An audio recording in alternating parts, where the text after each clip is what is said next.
Bonjour, Stéphane Travers. Donc, je suis médecin du service de santé des armées, médecin urgentiste au sein du service de santé des armées. Donc, j'ai fait mon cursus à l'Université de médecine de Lyon, dans l'école de santé des armées de Lyon.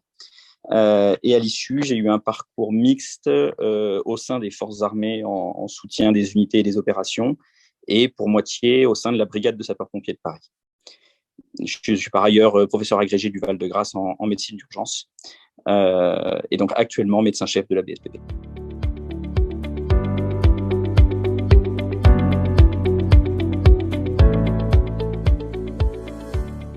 La mission est de soutenir la population de Paris et des 3 départements de la Petite Couronne, en Île-de-France, avec une partie incendie, bien sûr, accidents, sauvetage, mais également prise en charge des secours et des soins d'urgence au profit de la population parisienne.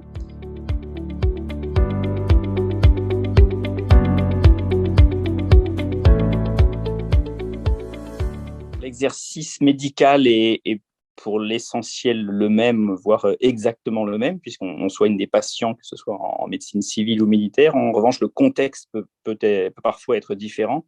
Tout d'abord, en médecine militaire, on soigne des militaires en grande partie, donc une population particulière qui est plutôt jeune, qui est extrêmement sollicitée en revanche, en fonction des différentes missions qui leur sont confiées.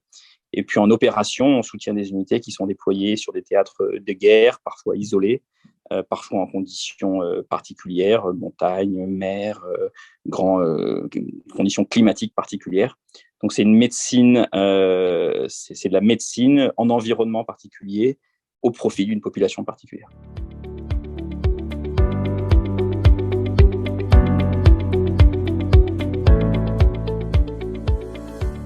Donc les médecins militaires, de façon générale, sont déployés avec les unités qu'ils soutiennent. Donc en fonction des contextes, ça peut être des déploiements à bord de bâtiments de marine, avec des unités de l'armée de l'air, avec des unités de l'armée de terre, donc en différents théâtres de missions extérieures, d'opérations extérieures. Pour le contexte particulier de la brigade de sapeurs-pompiers de Paris, les opérations quotidiennes sont en métropole, sur le secteur parisien.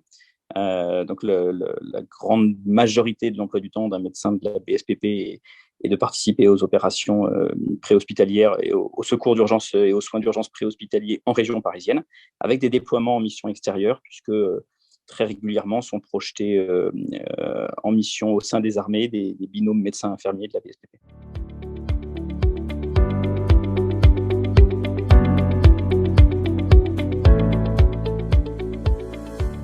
Le service médical de la BSPP a une double mission de soigner au quotidien les sapeurs-pompiers de Paris, donc au quotidien dans leur vie de tous les jours, sur le plan médecine générale, médecine du sport, soutien, mais aussi soutien en cours d'opération lorsqu'ils sont déployés sur intervention. Et puis l'autre mission est d'organiser et de mettre en œuvre les secours et les soins d'urgence préhospitaliers au profit de la population parisienne.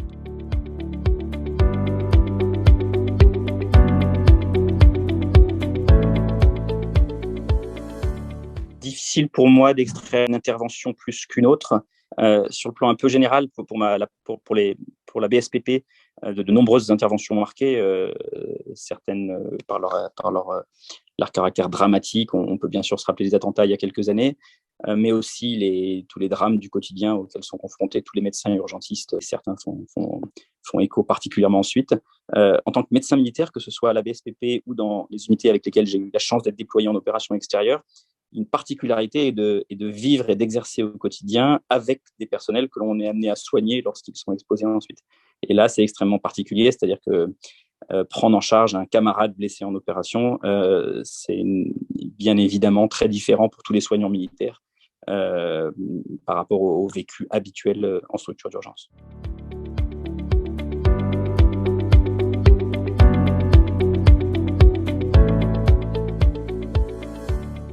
J'ai été marqué tout au long de mon cursus par l'intérêt des échanges entre médecine d'urgence civile et militaire.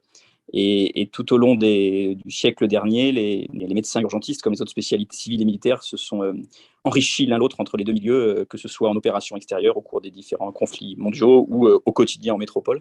Et donc je me suis, comme beaucoup d'entre vous, réjoui énormément de la création de cette nouvelle spécialité depuis quelques années. Et je fais le vœu pour la suite de pouvoir poursuivre ces échanges entre médecine d'urgence civile et militaire à l'ère du DS de médecine d'urgence.